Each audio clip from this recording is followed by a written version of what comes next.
Essa é uma série de lives de aquecimento para o nosso mini curso Missão Educar. Está acontecendo tanto pelo Instagram quanto pelo YouTube, né? E o nosso objetivo é a gente conversar sobre diversos temas importantes, tá? Antes da gente efetivamente começar a falar. A gente começar o nosso mini curso, né? A segunda edição do mini curso Missão Educar, né? Foi um sucesso na primeira edição.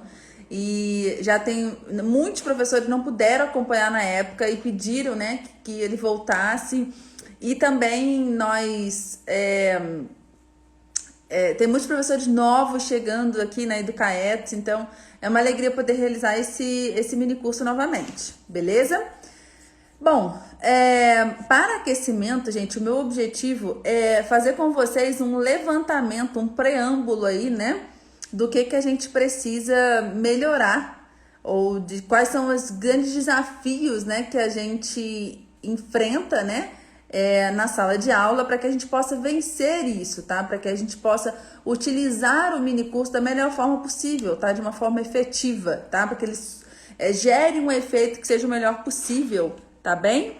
Então, por isso, gente, o meu objetivo hoje é a gente falar sobre as dificuldades enfrentadas pelo professor, principalmente na hora de realização das atividades em grupo. E eu vou contextualizar o porquê disso, tá bom, gente? Bem, o que acontece, né? Todo esse movimento que vem sendo trazido, que vem sendo falado, né? Da gente utilizar, né? Deixa eu só colocar aqui, fixar aqui no Instagram, tá? Isso aqui ou no YouTube. Vou colocar assim para quem tá no Instagram resolver onde prefere estar, tá? Deixa eu só fixar aqui porque para quem for chegando aí saber o que tá acontecendo. Bem, então, todo esse movimento, né, gente, eu quero fazer esse preâmbulo porque eu acho que isso é muito importante. Então, todo esse movimento da gente ter uma educação para não ligar, amor, por favor. O que significa todo esse movimento, né, da educação ativa? É a necessidade de nós termos os alunos realmente aprendendo. O foco de se falar em uma educação ativa, na real, deveria ser, tá? Em a gente falar da necessidade de nós termos alunos aprendendo de verdade dentro da sala de aula. Só que, por não haver muito uma clareza, né, do que se deveria compreender como uma pedagogia ativa, vamos colocar dessa forma, tá? Porque esse termo também vem envolvido aí de um processo histórico da escola nova e tudo mais. Hoje não é muito bem compreendido essa ideia. Muitos professores acreditam que precisam ter os alunos ativos, ou seja, em movimento, se movimentando dentro da sala de aula, manejando coisas, criando coisas, né? Eles precisam estar o tempo todo com manipulativos, fazendo experimentos com jogos, coisas desse tipo. Beleza, gente? Só que esse nunca pode ser o fim. Ter alunos jogando, ter alunos se movimentando em sala de aula, isso não pode ser um fim, tá bem, gente? Isso pode ser um meio para levar a algum fim maior, que essa ideia de ter os alunos ativos deve nos trazer. O que é essa ideia, né?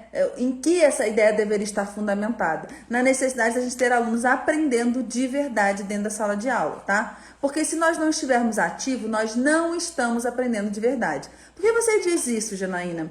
Porque a aprendizagem, ela é um fenômeno individual, tá? Toda a educação é, na verdade, uma autoeducação. A pessoa, né, que caminha toda a trajetória para a aprendizagem, para o conhecimento, para o entendimento das coisas, é uma caminhada individual. Vocês são professores como eu, vocês sabem que a gente não consegue pegar as coisas e colocar na cabeça de uma criança, colocar na cabeça de um jovem, colocar na cabeça de um adulto. A gente não consegue fazer assim, né? Eu brinco que se a gente conseguisse colocar as coisas dentro da cabeça de uma pessoa, né? Tudo aquilo que a gente quer que uma pessoa aprenda, se a gente fosse capaz de colocar dentro da cabeça de uma pessoa, nenhum filho sofreria, né? Porque todos os pais colocarem tudo de bom ali dentro da cabeça do filho, né? Juízo, noção de perigo, tudo, né? Daí não aconteceria nenhum problema, né? Então, mas as coisas não são assim. A gente cativa as pessoas para o aprendizado. A gente conduz as pessoas para o aprendizado. É isso que a gente faz. E se a pessoa não estiver ativa no sentido, se ela não estiver refletindo, se ela não tiver disposição para aprender, força de vontade, né? Se ela não tiver condição de lidar com os erros que vão acontecer no caminho, né? Se ela não optar pelo caminho do esforço e não pelo caminho do menor esforço, ela não vai aprender. Então a gente precisa de uma pessoa ativa, porque uma pessoa apática, uma pessoa sem vida, uma pessoa sem vontade, uma pessoa sem propósito, uma pessoa sem motivação, ela não aprende. Porque a aprendizagem ela é de dentro para fora. E quem me acompanha aqui sabe que as etimologias da palavra são muito importantes para mim, né? A própria etimologia da palavra educar, né? Educere, que é conduzir de dentro para fora, né? Então, o que isso significa? Que é uma caminhada de fato individual, é a cada um por si, né, entendendo as coisas como elas são. E todo o aprendizado, ele exige esforço, ele exige dedicação. Não existe como a gente aprender verdadeiramente se a gente não se dedicar. E para que a gente se dedique e realmente aprenda, a gente pode fazer isso lendo um livro. A gente pode fazer isso fazendo um resumo. A gente pode fazer isso repetindo o mesmo exercício 10, 20, 30 vezes. Eu agora comecei a estudar latim, né? Então, tô seguindo um cronograma do estudo de latim e que eu tenho que fazer alguns exercícios de gramática, que assim, são às vezes umas 60 a 70 repetições do mesmo exercício com palavras diferentes, né? No âmbito da sintaxe. Entende? E eu fico ali, mas eu estou ativa, eu estou parada, sozinha, fazendo um exercício extremamente mecânico, mas eu estou ativa, porque eu estou focada, centrada naquilo que eu quero aprender. Vocês estão entendendo? Então, a primeira coisa que a gente precisa fazer aqui nesse momento é desconstruir a nossa ideia do que é uma aprendizagem ativa. Então, a aprendizagem ativa não tem como fim ter alunos jogando, brincando, manipulando coisas, fazendo experimentos, né? Vamos fazer um blog colaborativo. Isso tudo pode acontecer, mas isso não é um fim, veja lá. Qual que é o fim? É que a gente não existe como aprender se nós não estivermos ativos, se nós não estivermos nos dedicando para a aprendizagem. Beleza, gente? Então, sabendo qual que é o foco, a gente vai entender o quê? Que um aluno pode estar ativo lendo um livro, ele pode estar ativo vendo uma aula expositiva, ele pode estar ativo fazendo um exercício, trabalhando em pares ou trabalhando em grupo, tá? Isso aí, existem muitas possibilidades da gente ter o aluno nessa condição. O nosso foco se nós queremos alunos aprendendo, nós precisamos ter alunos focados naquilo que eles estão fazendo. Então, é quase que vivendo completamente aquele momento exato que eles estão vivendo, tá? Ou seja, eu estou numa atividade individual, então eu estou totalmente imerso na atividade individual. E dedicado a isso, né? Eu estou numa atividade em grupo, eu estou totalmente imerso nessa atividade em grupo, focando naquilo dali que eu estou fazendo. Né? Eu estou numa atividade, eu estou vendo uma aula expositiva, eu estou concentrado naquilo que está sendo falado pela professora, né? Eu brinco que a Educaetos é uma prova de que a aula expositiva não morreu, gente. E por que é uma prova? Porque às vezes eu fico aqui dando aula 1 hora, 2 horas de live aqui, ó, totalmente expositiva, às vezes apresentando um slide ou outro, e fica todo mundo prestando atenção e fazem resumo e me mandam resumo, não é verdade? Então a gente, primeiro ponto então, estamos alinhados, né? Estamos alinhados sobre o que entendemos, né, gente, como uma aprendizagem ativa, tá? E por que isso é importante nesse momento? Porque o mini curso Missão Educar, né, que tá aí na sua 2ª edição, ele tem como objetivo auxiliar vocês a motivarem os alunos de vocês e a manterem eles motivados do início ao fim da aula, todas as suas aulas. Isso é muito importante. Então, as estratégias que vocês vão ver ao longo dos 3 dias de mini curso, justamente para que vocês possam romper essa barreira de ter alunos apáticos, alunos desinteressados, alunos sem vida, para que vocês possam ter alunos com vida dentro da sala de aula, alunos que queiram conhecer, alunos que queiram aprender, né?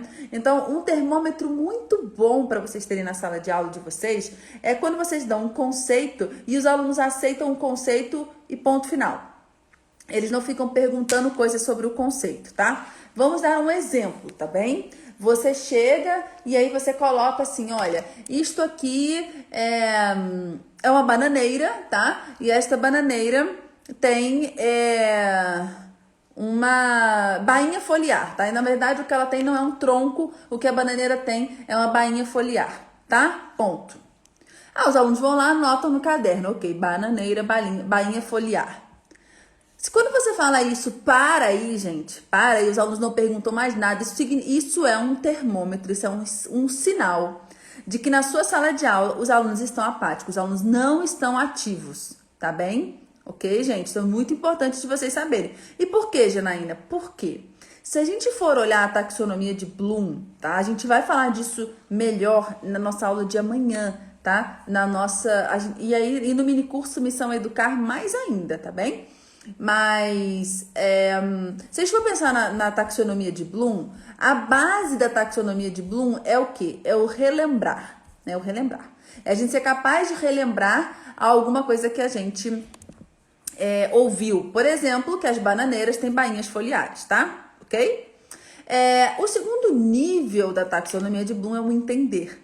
Ou seja, relembrar não é o mesmo que entender.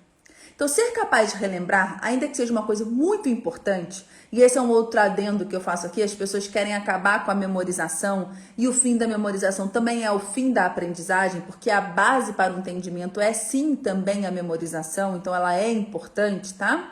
Mas ela não é o entender por completo. Eu saber que uma bananeira tem bainha foliar não me permite entender, né, por completo o que é uma bainha foliar. Agora, se o seu aluno em sala de aula pergunta, mas por que ela tem uma bainha foliar e não um caule? Ou como é essa bainha foliar? Ou para que serve essa bainha foliar? Então, quando você vai mostrando para o seu aluno, né, que a vida de uma bananeira, ela é a vida de um ciclo de produção de um fruto, e depois aquela bananeira não produzirá mais um fruto, e que aquela bainha foliar, ela se torna um composto orgânico. Então, ela nada mais é do que quase que um pedaço de folha mesmo, que você consegue até arrancar. Você vai desfazendo a bananeira em camadas, assim. E aquelas camadas, então, elas vão caindo e vão se tornando composto orgânico para a próxima bananeira que vai nascer. Porque o ciclo de uma bananeira é o ciclo de um cacho de banana. Eu não sei se pode sair mais de um cacho de banana. Aí o agrônomo Moisés vai falar. Mas é um ciclo de uma frutificação, né? Então, aí, se na sua sala de aula os alunos não estão querendo entender isso, eles não estão buscando entender isso, ou qual é a diferença de uma bainha foliar para um caule ou para um pecíolo, enfim, né? Então, a sua sala de aula, ela está, na verdade, esse é um indício de que a sua sala de aula, ela está realmente apática. Eles estão querendo simplesmente absorver aqueles conceitos. Ficarem no relembrar os conceitos para quê? Para atender a necessidade que eles entendem que os professores estabeleceram, que é a prova, tá? Aproveitando esse tema de prova, gente, deixa eu deixar uma coisa muito clara em relação ao mini curso Missão Educar, que acontece na semana que vem, e em relação a todas as lives que acontecerão essa semana aqui no Instagram, em relação a todos os conteúdos que eu publico semanalmente de graça no Facebook, no Instagram e no YouTube. Eu não gero certificado e não gerarei certificado para nenhuma dessas atividades, tá bem, gente? Então, eu quero comigo aqui professores que queiram ser verdadeiramente ativos, tá? Que estejam aqui em busca do conhecimento, tá bom? No mini curso anterior, no mini curso anterior que a gente realizou, a gente distribuiu o certificado. E ali a gente tomou a decisão de que nós nunca mais distribuiríamos certificado para atividades gratuitas, ok, gente? Então não há mais isso. E por que não há, Janaína? Porque nós sofremos muita grosseria, muita falta de educação. Tudo é feito por um sistema. As pessoas não preenchiam certo, botavam o e-mail no lugar do nome, o nome no lugar do e-mail, o e-mail faltando uma informação. 30 mil pessoas inscritas. Eu não tenho quem possa estar aqui resolvendo esse problema para mim. Não tenho um braço para resolver esse problema para mim. Tá bem, gente? Então, por conta disso, nós percebemos que nós estávamos começando a ficar envolvidos por professores que a gente chamou de professores vampiros. Professores que só queriam estar na Educaetos para poder adquirir o certificado, tá bom? Então, eu sei que ele é necessário para as instituições, eu compreendo perfeitamente, eu sei que vocês precisam, é por isso que eu gerei nesse período, mas infelizmente eu não posso mais me submeter a isso, tá bem, gente? Não tem condição.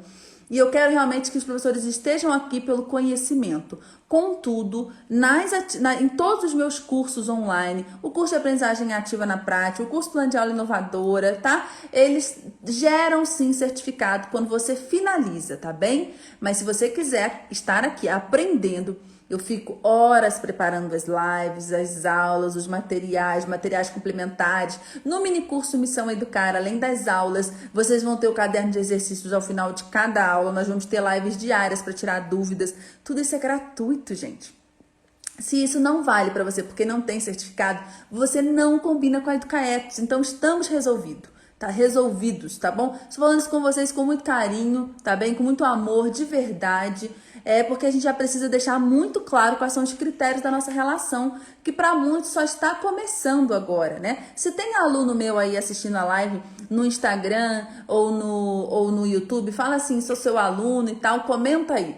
Tem muita gente nova chegando, vocês são muito bem-vindos, mas a gente já precisa deixar claro algumas coisas, entendeu? Foi que nem quando eu comecei a namorar o meu marido, já disse pra ele, ó, eu quero ter filhos, entendeu? E aí a gente vai colocando, alinhando as coisas, então é isso, tá bem? Então se vocês virem pessoas perguntando aí, tem certificado, os retardatários aí que chegarem, os rubinhos aí, vocês já vão falando, olha, a professora já explicou que não tem certificado. Ok? Eu agradeço vocês se vocês puderem me auxiliar nisso, tá bem? Ó, já tá aparecendo aqui no Instagram uma galera que é aluno. Gi, Rogéria, Sônia, professor Perini, Ive. Ótimo. Isso que é o mais legal, porque essa galera, por exemplo, né, o curso de aprendizagem ativa na prática hoje, ele é um curso que custa R$2.000. Ele poderia custar 10, mas ele custa R$2.000, entendeu? Só que a gente vê que os alunos que estão lá, eles também estão aqui fazendo as atividades gratuitas, né? Olha aqui, ó, um monte, gente. Eleni, Maria Eliana, Rogéria. A galera tá mais no Instagram, a galera é mais acostumada com o Instagram, né, do que com o YouTube. É o que eu tô agora, tô entrando mais no YouTube. Então, vamos voltar para onde a gente tava, gente? Vamos ajudar. Vamos ajudar, eu li a palavra ajudar ali. Vamos voltar. E aí, nessa caminhada, tá, gente? Nessa caminhada pra gente ter alunos ativos, a gente precisa ir identificando os sinais da nossa sala de aula, tá, gente? Isso, se tem novato ou novata, digam aí também. O Moisés pediu. Moisés, gente, aqui quem viu no Instagram, ele é o meu marido, tá, gente? Trabalhamos juntos na Educaetos. Então é uma alegria tê-lo também trabalhando comigo nesse projeto, a gente construindo aí esse sonho juntos. Claro, Gorete, fiz a versão 1, posso fazer a versão 2? Muito claro, com certeza, Gorete. O minicurso, a estrutura do minicurso é a mesma, tá bom? Mas as lives sempre são diferentes uma da outra, então você é muito bem-vinda, tá? Com certeza, se inscreva, qualquer coisa pede pro Moisés o link, tá bem? Bem, todos os novatos são muito... Então, já que a gente tem muitos novatos aqui, deixa eu só dar um oizinho pra vocês, acho que isso pode ser legal, né? O que vocês acham? Então, gente, eu sou a Janaína Mourão, eu sou a fundadora da Educaetos, né? Eu sou geógrafa de formação, fiz meu mestrado e meu doutorado na geografia, fui professora da educação básica e do ensino superior, sou, né? Do ensino fundamental 2, ensino médio, ensino superior. Fui professora visitante na Universidade de Stanford, na Califórnia, na Graduate School of Education, que é a escola de educação. Caminhei muito, né, no meio das metodologias ativas da inovação na educação. Fiz curso com finlandeses, dinamarqueses, americanos, canadenses. Trabalhei em escola internacional. E tudo isso, gente, foi fundamental para eu ver aquilo que não funciona e nem nunca vai funcionar. Eu acreditei muito que as metodologias ativas iam resolver todos os problemas, né? Que a solução seria tecnologia, jogos, enfim. E eu fui aplicando isso tudo e fui dando formação disso tudo. E aí, de repente, eu tive que parar e falar, eu estou reproduzindo um discurso que eu estou vendo na prática que ele não está funcionando. Então, eu criei a Educaetos.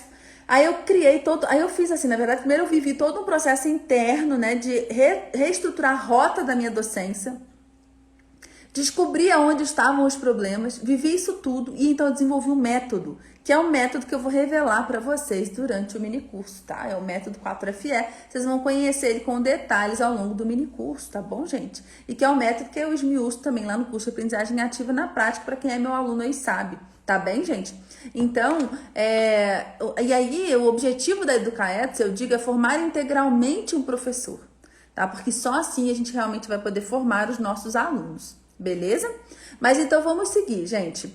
E aí, nesse processo da gente ter o aluno ativo, então a gente precisa observar esses sinais que nos mostram que os alunos realmente estão ativos. Porque se eles não estiverem dedicados ali, prestando atenção, fazendo as coisas com atenção e foco e dedicação, se eles não optarem pelo caminho do maior esforço e não o caminho do menor esforço, eles não vão realmente se desenvolver. Eles não vão realmente aprender. E nós seremos professores frustrados, como muitas vezes somos, tá bem? E hoje eu quero pontuar uma dificuldade específica do professor. Foi um post também, até que eu postei algum tempo atrás aí no Instagram, que é justamente quando o professor resolve aplicar atividade em grupo. Tá? Então, eu adoro atividade em grupo, inclusive no curso lá de aprendizagem ativa na prática eu esmiuço exatamente os detalhes de como aplicar essa atividade em grupo. Eu uso, tá? Em muitos momentos, mas porque eu vejo o sentido pedagógico de usar. Eu não uso porque eu me sinto obrigada a usar. De maneira nenhuma, de forma nenhuma, as coisas não podem funcionar dessa forma, tá bem, gente? Você precisa ver um sentido pedagógico para a escolha da atividade em grupo.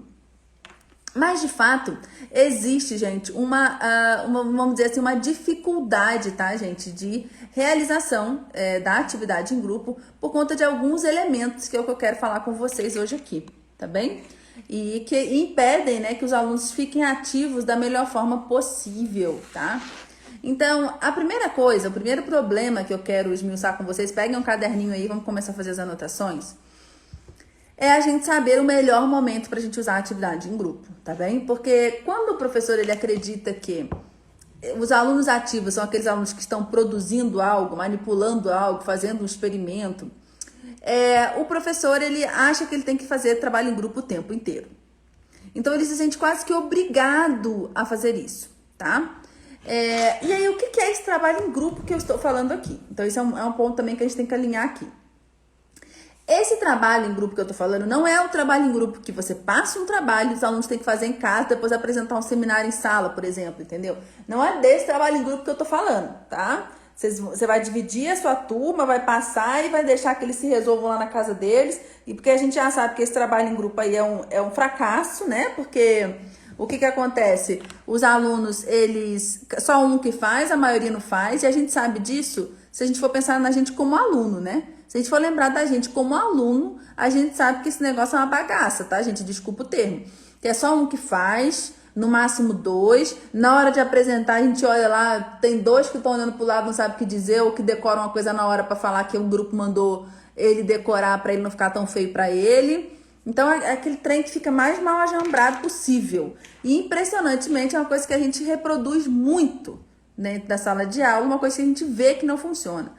Tá? Salvo raras exceções. Então, esse trabalho em grupo eu também sei dizer para vocês como é que ele pode funcionar. Mas hoje eu tô falando de um trabalho em grupo que você aplica em sala de aula, tá, gente? Você coloca os alunos sentados em grupo e coloca e investe ali uma atividade para eles realizarem, tá bom? Decidir o momento de usar não é muito fácil, tá, gente? E por que não é muito fácil? Porque justamente a gente tem sido convencido de que a gente tem que usar sempre, tá? De que o trabalho em grupo é uma coisa que precisa acontecer frequentemente, porque os alunos têm que estar ativos. Então eu já digo para vocês que não.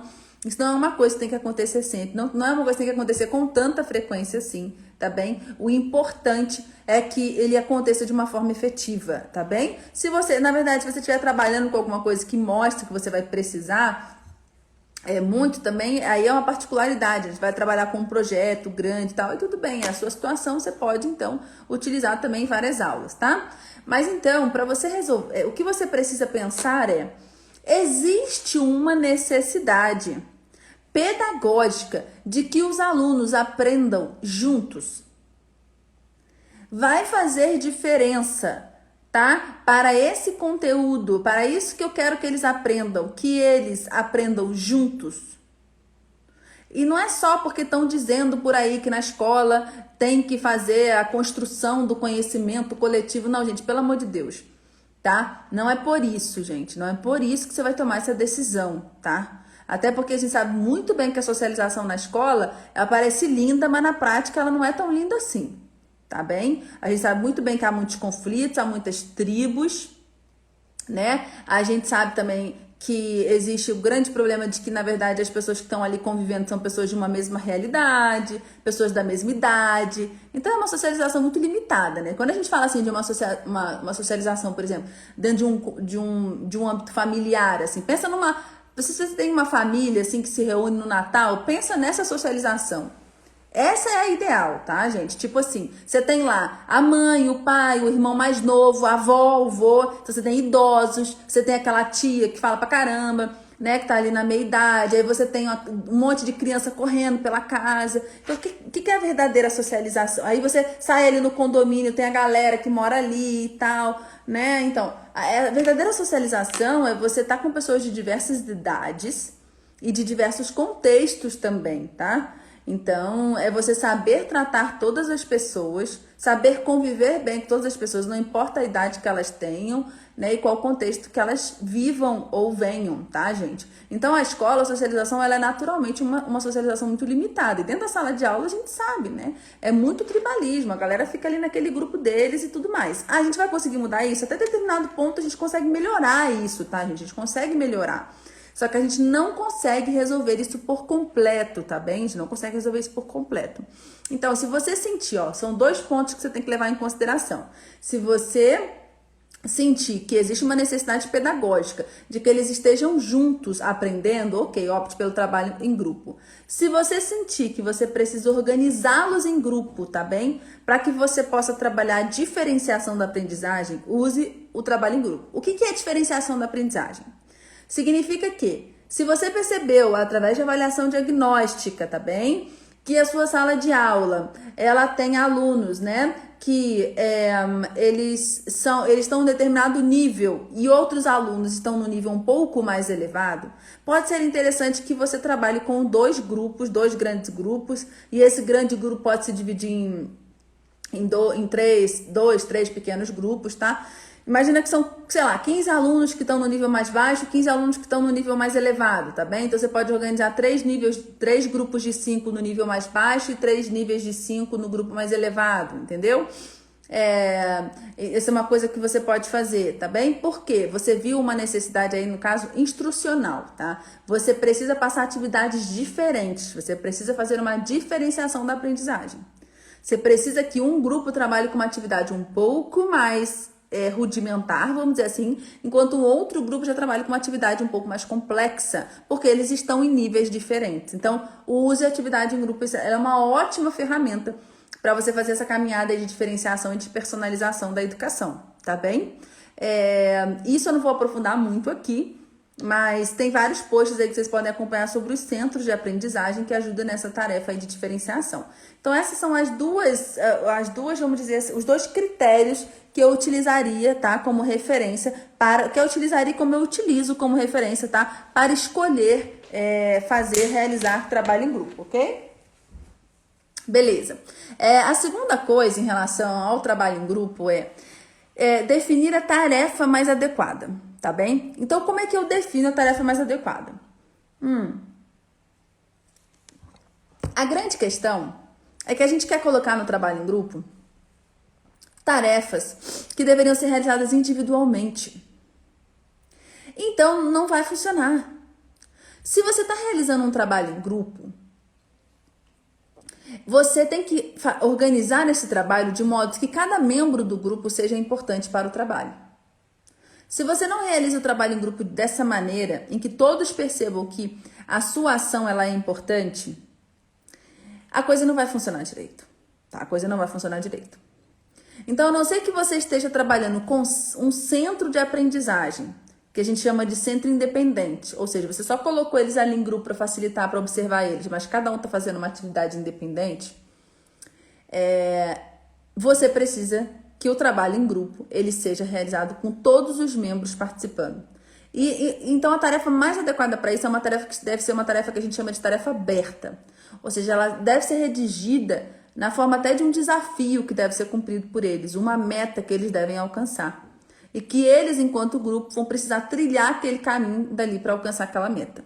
Pode ser uma coisa meio gamificada? Pode ser. Ou pode ser simplesmente o estudo de um texto, tá? Mas com um guia dirigido ali que cada um vai precisar. Tem várias coisas que eles precisam responder em relação àquele texto e tudo mais, tá? Mas ela tem que ter uma cara de uma tarefa aberta. Ou seja, não é uma coisa assim, responda sim ou não, responda V ou F, marque a resposta certa, porque daí isso aí vai ficar só um fazendo. Vai ficar só um fazendo. É isso que vai acontecer. Eu tenho 2 aulas inteiras, tá, gente? Que eu mostro como, lá no curso de Aprendizagem Ativa na Prática, que eu mostro como redigir uma tarefa aberta, tá? Como escolher os personagens, quais são os personagens ideais, tá? Para serem escolhidos se você for criar uma narrativa. O ideal é que você crie uma narrativa, que eles se envolvam naquela narrativa e se sintam parte, né, de alguma coisa que eles precisam alcançar, que eles precisam cumprir ali, tá bem? Isso é uma coisa muito legal. É como se você estivesse propondo mesmo, pensa nessa ideia, como se você estivesse propondo uma peça de teatro, né? E na peça de teatro a gente tem vários personagens, tem vários papéis a serem cumpridos, entendem? Então é mais ou menos essa ideia que o seu trabalho em grupo deve trazer, né? A ideia de que cada personagem vai compor essa peça, cada personagem é importante. Inclusive, peça de teatro pode ser um motivo para um trabalho em grupo, tá? Você pedir para eles fazerem uma encenação, tá bom? Essa, inclusive, é uma possibilidade, tá? Se der tempo, eu vou falar do OPADSP, né? Que ficou uma sigla horrorosa, né? Que é o OPADSP, né? Que nessa sigla, que eu detalho lá no curso, é como eu explico, né? A forma que você pode utilizar para criar tarefas abertas. Mas o ideal é que você traga ali na redação daquela tarefa algum contexto, tá? Alguma situação que de alguma forma aproxime, né? Também de situações reais, se for possível, tá bem? Que você defina papéis claros ali para as pessoas que estão no grupo também, é uma possibilidade, que haja um objetivo para ser alcançado. Isso é algo muito, muito interessante, tá? Você define um produto, você tem que ter uma coisa que eles vão produzir, tá? De cartaz a uma peça, ou de um texto a uma redação, enfim, de um texto a uma redação ficou meio parecido, né? Mas vocês entenderam, tá bem? E critérios do que você espera como um resultado que é um resultado que é o que você está esperando, ou seja, vitorioso, entendeu? É mais ou menos isso, tá bem? Ok? Bom, o terceiro ponto, então, é preparar os alunos para as regras e as habilidades necessárias. Então, por que isso é um problema também, gente? Isso é um problema porque a gente cobra muito que os nossos alunos não sabem trabalhar em grupo, né? E é por isso que, dentro das formações que eu dou, eu falo de formação integral do professor. Por que eu falo de formação integral do professor? Porque a gente simplesmente não pode, gente, a gente não pode falar de formar um aluno em algo que a gente não se formou. Então, a gente não pode exigir do aluno que ele tenha uma capacidade, uma habilidade ou, né, uma virtude que a gente mesmo não tem, né? Então, a gente fala muito que o aluno não sabe trabalhar em grupo, né? Que eles são muito individualistas, que eles não colaboram um com o outro, não é verdade? Mas a gente colabora com as pessoas, né? A gente ajuda em casa, a gente colabora com o nosso marido, ou com, né, o marido com a esposa, a gente colabora com as coisas dos filhos realmente, né? A gente colabora com todos os professores na sala de aula, na verdade? Na sala dos professores. No trânsito, como é que a gente age, né? A gente deixa alguém passar, ou a gente tá sempre querendo ser o primeiro lá da fila, né? A gente para na faixa de pedestre, olha que... A gente colabora com as leis, com as regras, ou a gente resolve parar na vaga de deficiente. Então, como é que tá a nossa vida, né? Porque é muito fácil a gente exigir que o nosso aluno não tenha habilidade ou não saiba trabalhar em grupo, colaborar um com o outro, né? Quando a gente também não tem isso. Então, a primeira coisa na real que eu posso dizer para vocês aqui nós precisamos viver é passar por esse processo de autoeducação. Porque também a gente passando por esse processo de autoeducação, o que acontece? A gente compreende melhor as próprias dificuldades desse caminho de aprender a colaborar. De aprender a ser alguém que trabalha de forma conjunta mesmo com outras pessoas, tá bem? Então, a gente também se torna um exemplo disso, real. A educação, ela precisa de coerência. A gente não pode ensinar aquilo que a gente não sabe. Essa que é a verdade. E isso inclui soma, Isso inclui leis, se você é professor de direito, isso inclui anatomia, se você é professor de anatomia, e isso inclui empatia, colaboração, paciência. Ou seja, todas essas coisas a gente precisa ter para a gente ensinar. Isso é uma real. E se não estão te dizendo isso nas suas formações, se não te disseram isso na sua formação básica como professor ou para quem é estudante aí enquanto você está se formando, se não te disseram isso no mestrado, se não te disseram isso no doutorado, bem, não me disseram, tá? Isso significa que a nossa formação está muito precária. Então, nós precisamos realmente nos formarmos e sermos verdadeiros mestres, né? Tem uma série de lives que eu faço, né, no Instagram, ou desculpa, no YouTube, que é Amanheceu o Pensamento. A primeira dessas lives eu chamei de mestre escola, resgatando essa ideia de que nós somos um mestre, né? E nós somos um elemento central na estrutura escolar, seja dentro da universidade, seja na educação básica. É muito importante aquilo que a gente faz, né? A forma como a gente age, tá bem? Então, a primeira coisa que eu quero que vocês tenham com vocês é: os alunos não sabem colaborar um com os outros, porque o ser humano não sabe colaborar um com o outro mesmo. Porque colaborar um com o outro não é uma coisa fácil, a gente não nasceu sabendo. E ainda mais que nós fomos desenvolvidos, nós fomos ensinados, ou nós fizemos parte durante 13 anos de uma estrutura escolar que nossos pais também fizeram parte, que é extremamente individualista, que desenvolve o egoísmo também. Por que desenvolve o egoísmo, Janaína? Porque nós vivemos, né, estimulados ao estudo pela motivação extrínseca, ou seja, nós temos que estudar porque vai cair na prova, nós temos que estudar porque precisa para poder se formar, nós temos que estudar para passar no Enem, nós temos que estudar porque precisa para o mercado de trabalho. É sempre alguma coisa externa, né, que nos obriga a ter um movimento do estudo. Nunca é uma busca real, nunca não, mas quase nunca uma busca real interna de conhecer, de aprender, né, de entender as coisas, de responder as perguntas fundamentais aí da vida, né? Então, por que a motivação extrínseca ela é tão nociva? Porque além da gente realmente não se dedicar a aprender, a conhecer como deveríamos fazer, né? A gente vai alimentando dentro da gente uma seguinte lógica que a gente nem percebe que a gente alimenta dentro da gente. Que a gente só deve fazer alguma coisa se houver uma recompensa, né? Que só vale o nosso esforço se houver uma recompensa. Então, o que eu vou ganhar com isso, né? E essa lógica, ela está no fundamento da nossa formação, e a gente acaba passando isso para a formação dos nossos alunos sem nem perceber. Por isso que eu digo que uma formação que não foca na formação integral do professor, ela não é real. Ela não é verdadeira. Ela é extremamente limitada, né? Então, os nossos alunos não sabem trabalhar em grupo porque nós não sabemos também, né? Então, vamos buscar isso, né? Vamos buscar isso. E aí existem algumas estratégias, alguns jogos, algumas coisas que a gente pode ir fazendo para os alunos irem refletindo, né, gente? Sobre o que é trabalhar em grupo, o que é realmente ajudar, o que é escutar, como se escuta. Tem um livro muito bom do Mortimer Adler, né? Como Falar, Como Ouvir. Ele é um livro muito bom, tá? Que mostra pra gente a importância da escuta, como a gente tem dificuldades de escutar uma outra pessoa, né? Se valer do que a outra pessoa fala e realmente criar ali um diálogo. Muitas vezes a gente senta para falar com uma pessoa e o que fica, na verdade, é mais ou menos duas pessoas fazendo um monólogo. A pessoa não está nem um pouco disposta a ouvir a outra pessoa e daquilo dali realmente aprender alguma coisa. Entende? Ela só quer ficar provando o ponto dela ali, né?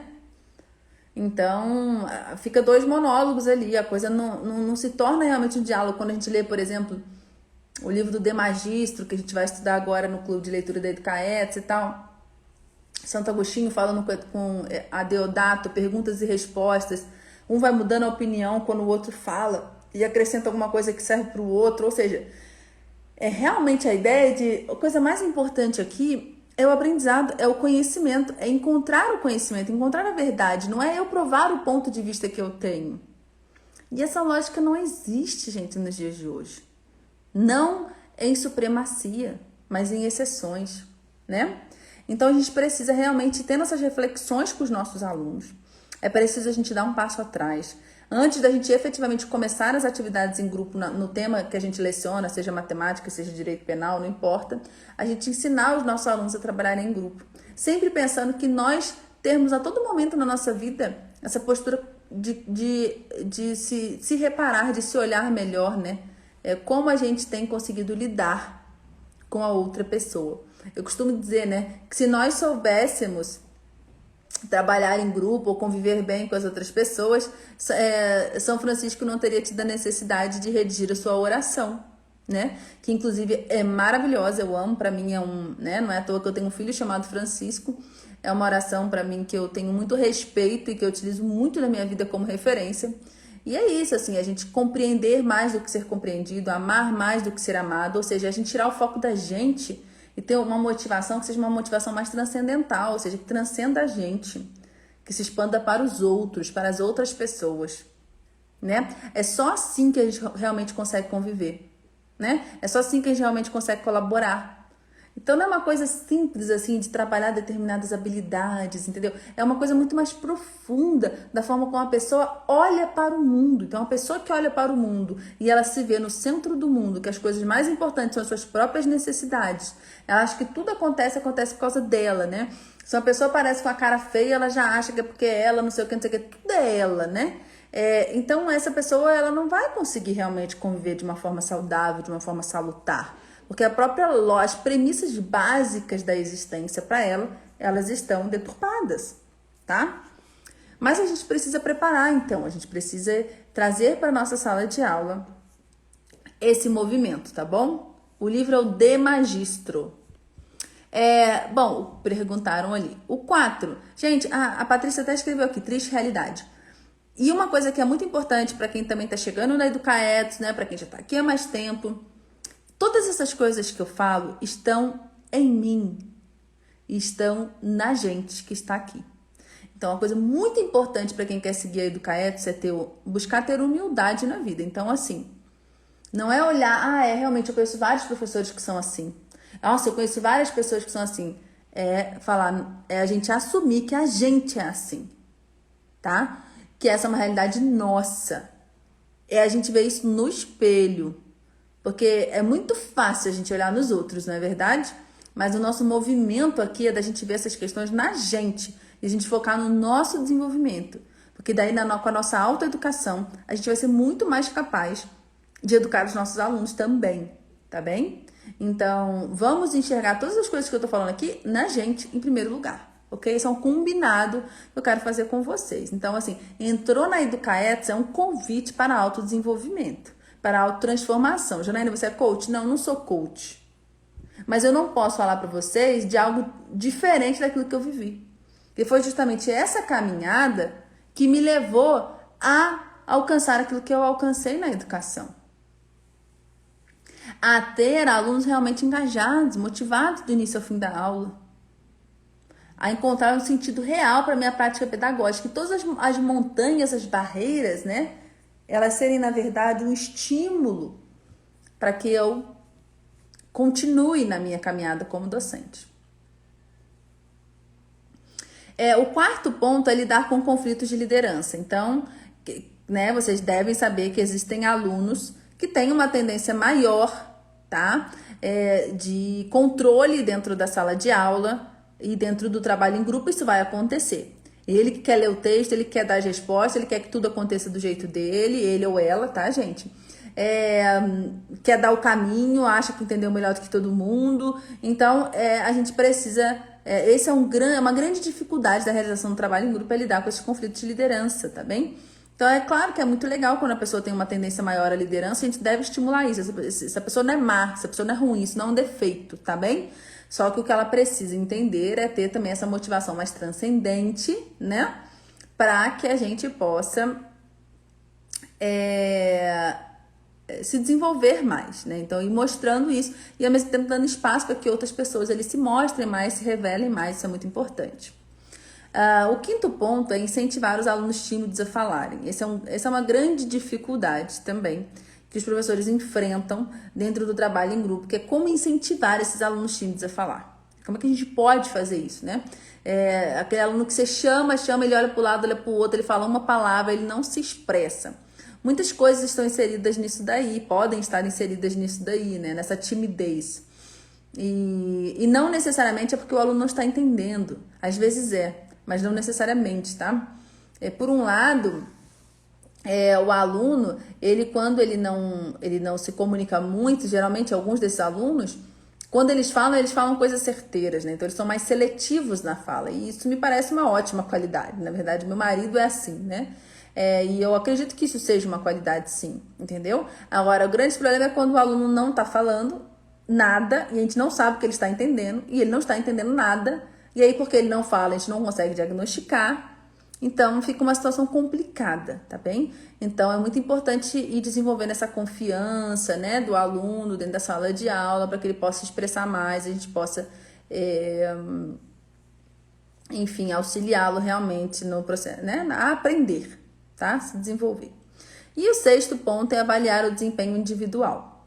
Isso também é uma dificuldade muito grande quando a gente realiza trabalho em grupo. Então, eu estou realizando um trabalho em grupo, como é que eu vou saber o que cada aluno individualmente aprendeu? Né? Então, isso é uma coisa difícil mesmo, né? Então, vai ser muito mais fácil para mim, como por exemplo, eles vão, né, como eu falei para vocês, que na tarefa aberta, né, a tarefa mais adequada, uma das coisas que ela precisa ter é a produção de um produto, seja ele qual for, tá, gente? Não pensem num produto apenas como uma sucata, alguma coisa assim, tá? Pode ser um texto, como eu falei para vocês, pode ser um áudio, pode ser um podcast, pode ser um teatro, tá? São inúmeras as possibilidades. Esse é um produto do grupo, né? Então, na verdade, eu estou avaliando o grupo. Como é que eu avalio individualmente, não é verdade?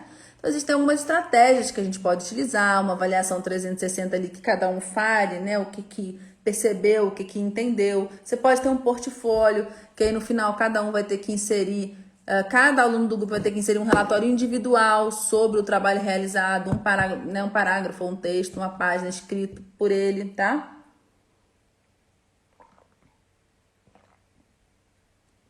Então, essa é uma forma também de fazer isso. Você pode ter alguma rubrica para você avaliar individualmente os alunos durante a atividade, enquanto você está observando eles ali trabalhar. Isso é um pouco mais difícil se a sua turma for muito grande, tá? Então, são essas coisas. Essas, eu acredito, né, são as maiores dificuldades que eu elencaria em relação ao trabalho em grupo, que são as maiores dificuldades que eu enfrentei. E que, inclusive, foram um gancho, foram uma motivação muito grande que eu tive para criar o curso de aprendizagem ativa na prática em abril de 2019, foi auxiliar os professores a resolverem isso, porque eu consegui resolver todas essas dificuldades. Eu aprendi como resolver todas essas dificuldades. Então, eu quis criar o curso para auxiliá-los nisso, né? Tanto que, inicialmente, o curso de aprendizagem ativa na prática ele ia se chamar Mentoria de Pequenos e Grandes Grupos. Mas aí depois eu vi que não, que eu precisava trazer o método 4FE como um todo. O método de gerar aprendizagem ativa, entendeu? Eu vi que eu precisava fazer isso como um todo. E aí então o curso ele se tornou o curso de aprendizagem ativa na prática, ele é muito maior, né? Ele tem 16 módulos, ele é imenso, né? Mas vamos focar aqui no que eu tô falando. Então, essas seis dificuldades, vocês precisam saber que elas existem para que a gente possa agir de modo a superá-las, né? De modo a vencê-las, tá?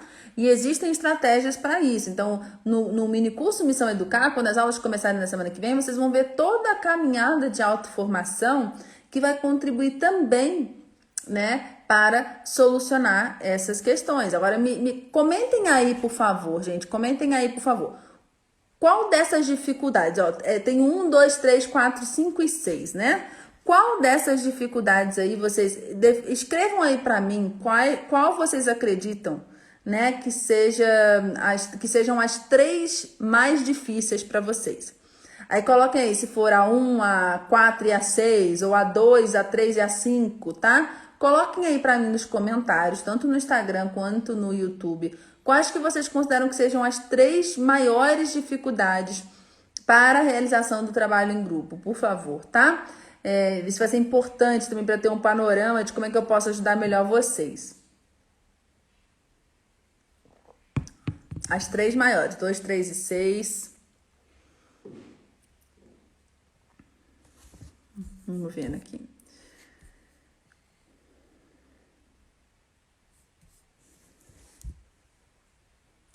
Dois e 6. A gente tá colocando duas, tudo bem também. 1, 4 e 6. Ó, o 6 até agora, 2, 3 e 6, 1, 3 e 5. Vocês vão vendo, né, que não existe uma unanimidade, ó. 3, 5 e 6. 1, 2 e 6, 2, 5 e 6, 1, 2 e 3, 6, 4, 5, 2, 3 e 6, 1, 3 e 5, 2, 3 e 1, 4, 6 e 1, 1, 6 e 5, 5, 2 e 3. Olha só, tá vendo, gente? Não existe uma unanimidade. Mas 5, 3 e 4, 4, 5, 6, 1, 2, 6, 2, 3 e 4, 2, 3 e 6.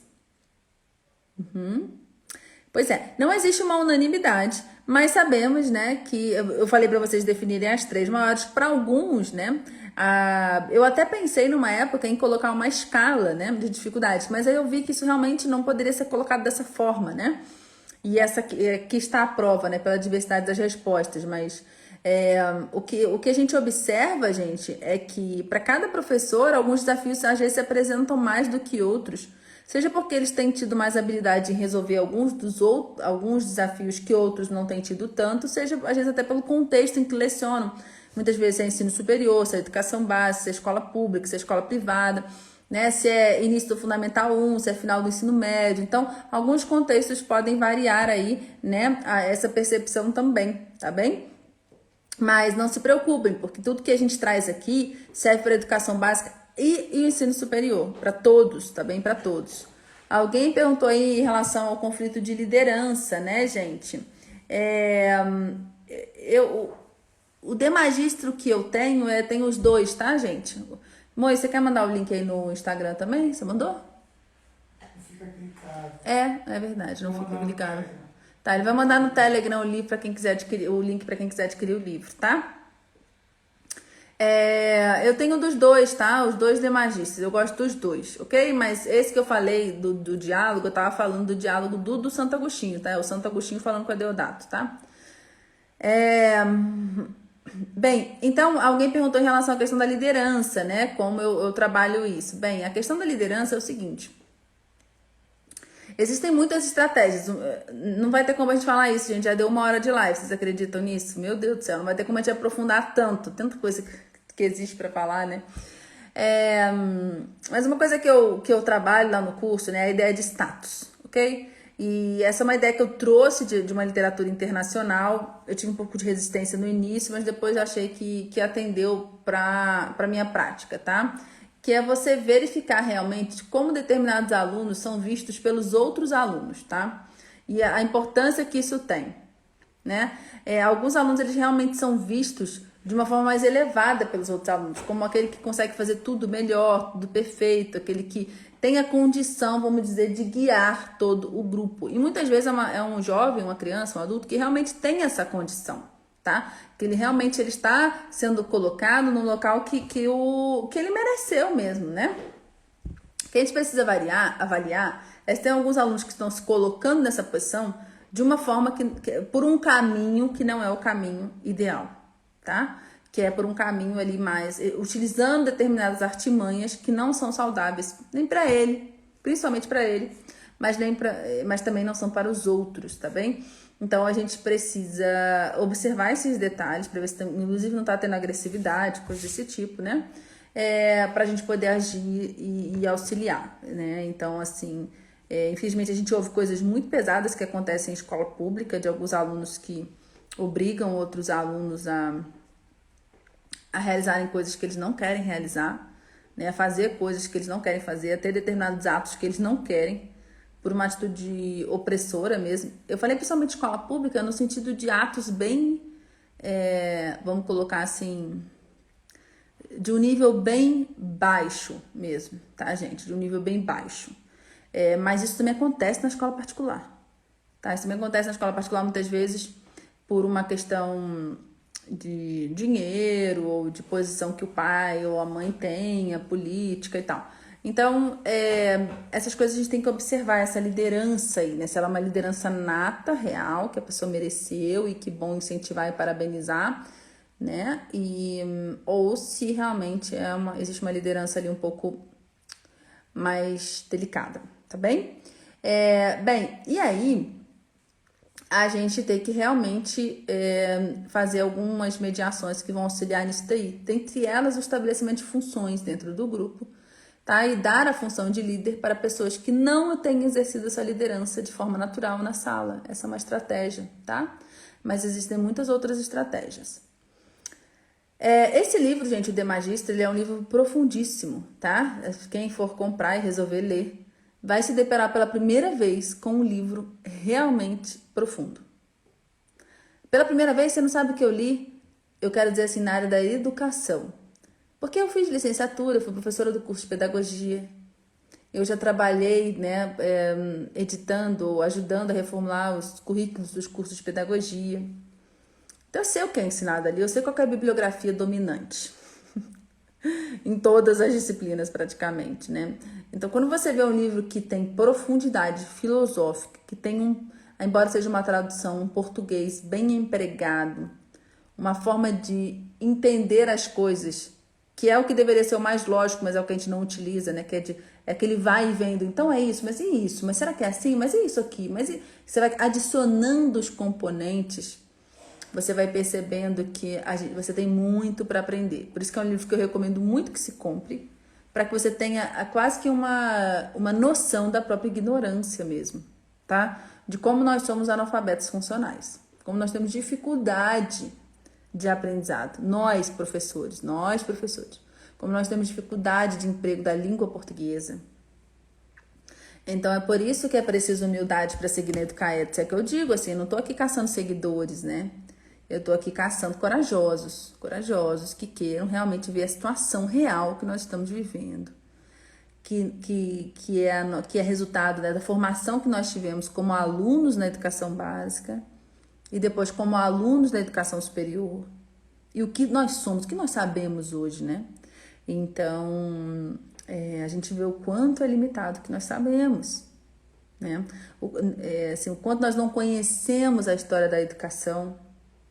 O que nós chamamos de escola tradicional? É a escola tradicional mesmo? Não, o que nós chamamos de escola tradicional é a escola moderna. A escola moderna, positivista. É isso que nós chamamos de escola tradicional. Ou ainda estamos falando da escola moderna já materialista, que é a que nós vivemos hoje. Então, assim, o que é a escola tradicional, a escola clássica, que é a escola pautada nas 7 artes liberais, né? Uma escola que tem como foco a formação linguística, também teológica, mas principalmente linguística, de altíssimo nível, né? Formou pessoas que deixaram marcas fortíssimas na literatura brasileira, na arte, enfim. E hoje, se a gente for ver pelo nível, né, dos próprios instrumentos culturais que nos são colocados à disposição, a gente vê que a nossa formação ela é limitada. Então, a gente vai ver isso olhando pra gente com coragem. Mas se a gente for olhar mesmo para aquilo que está sendo difundido em volta, aquilo que a nossa juventude está ouvindo, vendo ou tendo como referência, a gente já consegue saber também, né, que a situação está delicada. Então é para corajosos, tá? Não é para alimentar meu ego, de olha quantos seguidores eu tenho. Então fiquem bem à vontade, sigam-me se vocês quiserem realmente crescer, tá? Crescer. É isso, viu, gente? Olha, nós já temos então agora efetivamente 1 hora de live. Foi muito legal estar com vocês. Amanhã nós teremos mais live. Qual que é o meu objetivo? Hoje eu falei muito das dificuldades. Aí amanhã eu vou começando a traçar um caminho melhor também pra gente ir resolvendo as coisas, né? Os problemas que a gente encontra para ter esses alunos ativos na sala de aula. Falei um pouco agora focando no ativo, no trabalho em grupo, mas eu quero retomar aqui para quem não estava no início da nossa live. Que estar ativo não significa estar trabalhando em grupo, manipulando alguma coisa, fazendo um experimento, fazendo um jogo. Não é isso. Estar ativo significa que estar atendendo a condição fundamental para aprender, que é estar focado, concentrado, atento, se dedicando, se esforçando. Caso contrário, não é possível aprender. Tá bem, gente? Então, todas essas coisas a gente tem que pensar, que a gente está falando aqui, porque o que eu busco aqui também é um foco, é um retorno ao papel fundamental do professor. O professor tem um papel fundamental, né? Ele tem um papel fundamental, um papel chave. Então, eu não posso aceitar e nem ficar calada diante de um movimento que eu estou vendo já há um tempo na educação. O professor tem se tornado um mero assistente. Eles querem que o professor se torne um mero assistente. Eu vou ficar ali, eu vou intervir só se for necessário. Olhe lá, né? E a gente vira animador de festa.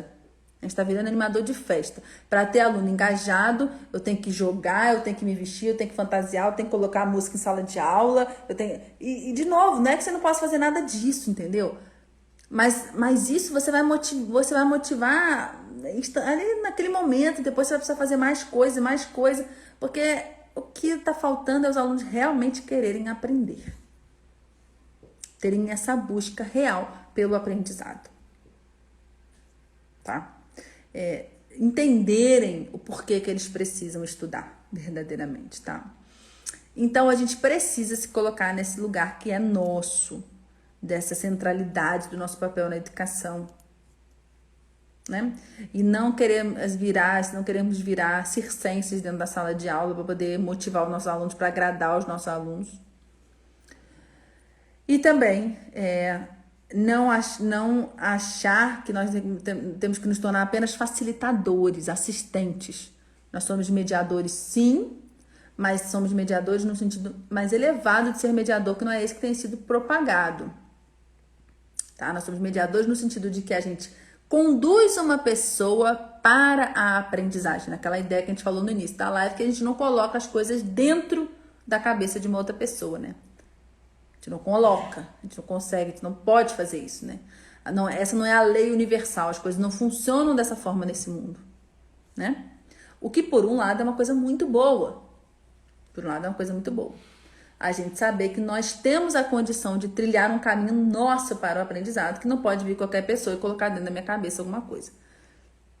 Quer dizer, então a gente vai tendo uma ideia de como essa coisa da autonomia que se fala muito na educação, ela realmente é constituída, ela é realmente alcançada. Ah, Janaína, mas eu vejo assim, existe tanta manipulação. Existe manipulação. Mas essa manipulação toda que muitas vezes a gente vê, né, as pessoas assim, boi de boiada mesmo, né, boi de boiada. Na verdade, está acontecendo com aquela pessoa, não é que alguém pegou e colocou uma coisa na cabeça dela, porque na verdade ela não está entendendo nada, tá? Quando a pessoa está no boi de boiada, ou como a Edith Stein fala, né, que ela está vivendo entre outras pessoas, na forma de massa, né, que a Edith Stein, ela fala que as pessoas podem viver como comunidade, sociedade ou como massa. Então, quando as pessoas estão vivendo nesse contexto de massa, né, o boi de boiada ali, a pessoa não está entendendo nada, não é que colocaram na cabeça dela lá e tal, e ela está sendo levada como numa influência mesmo, na maré. Ela está ali na correnteza e está indo junto na correnteza. Mas se você pede para ela realmente fundamentar aquilo dali, as suas próprias escolhas, ela não consegue te responder aquilo, porque ela não está no nível do entendimento. Ela está no nível do reproduzido, ela está ali só reproduzindo o que os outros estão falando. Então, ela não está trazendo uma ideia dela, ela está ecoando ideia de outras pessoas. Então, ela é um eco. Tá? Eu gosto muito do mito. Vou trazer, de repente, amanhã aqui, para falar sobre o eco com vocês. É muito legal.